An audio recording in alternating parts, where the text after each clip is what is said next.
వాళ్ళకి తల్లి గుండె చప్పుడు. ఓకే, అంత క్లోజ్గా ఉంటారు, తల్లితో అంత క్లోజ్గా కనెక్టెడ్ ఉంటారు పిల్లలు. ఓకే, సో అలాంటప్పుడు మదర్ ఎంత మంచిగా తన ఆలోచనలు ఎంత బాగుంటే అంత గుండె చప్పుడు నార్మల్గా ఉంటుంది, పిల్లలు కూడా భయపడకుండా ఉంటారు. అదే మీరు ఏదన్నా హారర్ మూవీ చూస్తారనుకోండి, ఎట్లుంటుంది? నార్మల్గా హారర్ మూవీ చూస్తే ఎట్లుంటుంది? భయపడతారు కదా. ఓకే, నేను ధైర్యంగా ఉన్నా, నాకేం కాదు, నేను చూస్తా అంటే తన కడుపులో బిడ్డకు అంత ధైర్యం లేదు కదా. అదైతే చిన్న బేబీనే కదా. మీకు ఎక్కడైనా కొంచెం భయం వచ్చినప్పుడు ఆ బేబీ 10 రెట్లు భయపడుతుంది. సో అందుకే ఆ 9 months కూడా మీరు అలాంటివి ఏవి కూడా చూడకూడదు.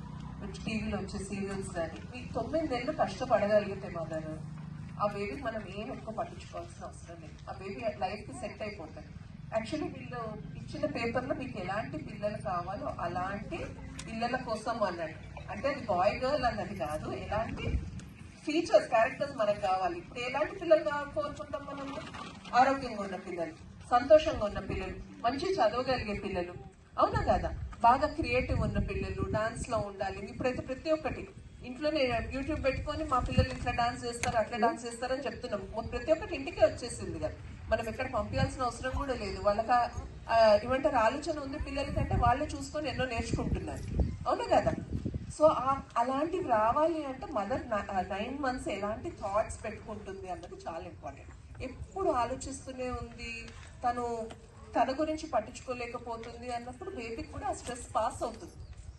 ఇంటర్ జనరేషనల్ స్ట్రెస్ అంటారు. ఏమవుతుందంటే, ఇప్పుడు ఒక మదర్ ఉంది, తను ప్రెగ్నెంట్ ఉంది, ఒక లేడీ ప్రెగ్నెంట్ ఉంది అన్నప్పుడు ఒకవేళ ప్రెగ్నెన్సీ కడుపులో ఉన్నది ఆడపిల్ల అయితే మదర్ స్ట్రెస్ తీసుకుంటే తన మనోరాల వరకు కూడా ఆ స్ట్రెస్ వెళ్తుంది, 3 generations వరకు ఆ స్ట్రెస్ వెళ్తుంది. సో స్ట్రెస్ లేకుండా ఉండాలి. దీనికి ఫ్యామిలీ అందరూ కూడా హెల్ప్ చేయాల్సి వస్తుంది. స్ట్రెస్ ఇవ్వకుండా తను తింటుందా లేదా, ప్రతి ఒక్కళ్ళ రెస్పాన్సిబిలిటీ.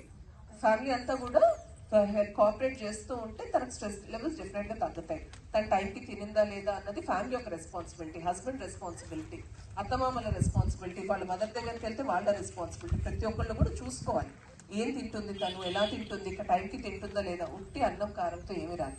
కూరగాయలు ప్రతి మీల్లో కూరగాయలు ఉండాలి. బ్రేక్ఫాస్ట్ దగ్గర, లంచ్ దగ్గర, డిన్నర్ దగ్గర.